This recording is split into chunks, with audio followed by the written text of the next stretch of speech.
you for having us.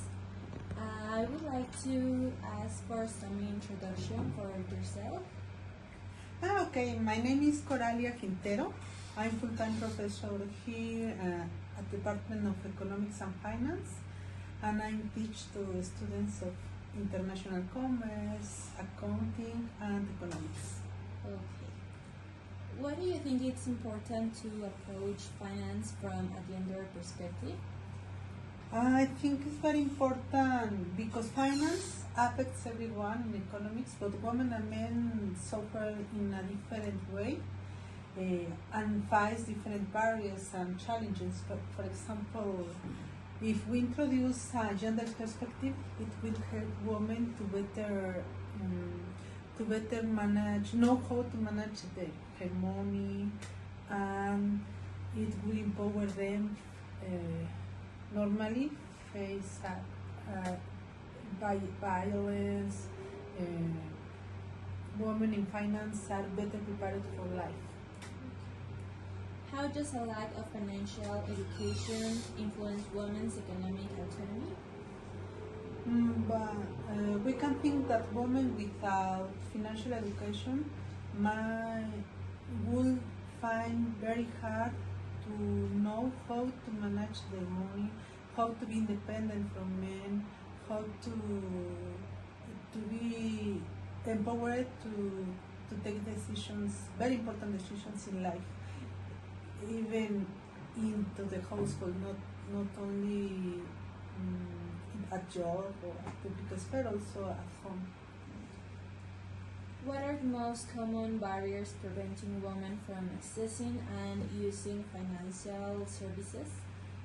My previous investigations found that main barriers are derived from normal social norms like gender roles that make women not as smart as men to earn their money or to manage it, to having assets, to having access to credit and loans, etc. So the main obstacle or barrier are social norms that discriminate against women, and also that many women that work and have some financial income, normally it comes from informal labor markets, so it makes for them very difficult to get loans or access to financial markets. Do you think gender roles play an important role in financial matters? Yes, because gender roles shape who controls money in the household, and that is very, very important.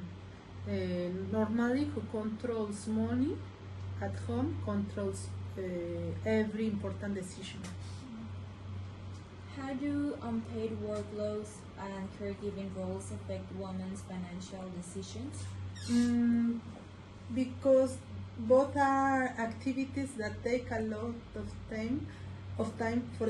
For instance, in Mexico, women afford twice and a half times more time that men spend 2.5 times more time in caring activities at home, and this is a work that is not paid, not recognized, and so because that women are less empowered and have less access to financial markets or financial inclusion.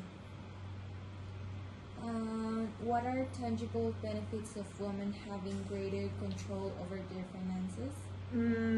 When women control their finance, they can invest, for instance, in education, also in health, and in their families, in their childs, and they can change the environment, and also the thinking about gender roles for a society more equalitarian. How can motivate younger generations, especially young women, to take control of their finances from an early age? I think that we can introduce even in primary schools some financial education, also use social media to share success histories about empowerment of women, particularly in finance and in the labor market, in education. It will motivate the youngest people, the child, to think in equality terms and more gender inclusion. Do you know of any examples of successful gender-focused financial education programs? I know a little bit in the Mexican context. For example, there are two great initiatives, I think. The first one is a story that is a Mexican fintech that within association with the Secretaría of Foreign Relaciones Exteriores, I don't know how to say, they invest 7 billion pesos in improving financial inclusion. So their initiative includes expanding digital infrastructure, also increasing financial education programs, and supporting women entrepreneurship. So that is very, very interesting, and the amount invested is very large every year. Also, the World Bank Group, associated with Mexican authorities, developed a guide for women to know how to start enterprises, and also gives them financial education, both loans and credit facilities. What is your vision for the future of gender-responsive financial inclusion in the next 5 to 10 years? I hope we really reach the United Nations agenda, also the ODS Sustainable Development Goal 5 about gender equity. So I hope it will happen before 10 years. And I think that more inclusive financial system that recognize women's roles as take credit is needed. This includes better access to credit, digital tools, and education, so women can fully participate in the economy. Thank you very much. Thank you. Thank you. For your time.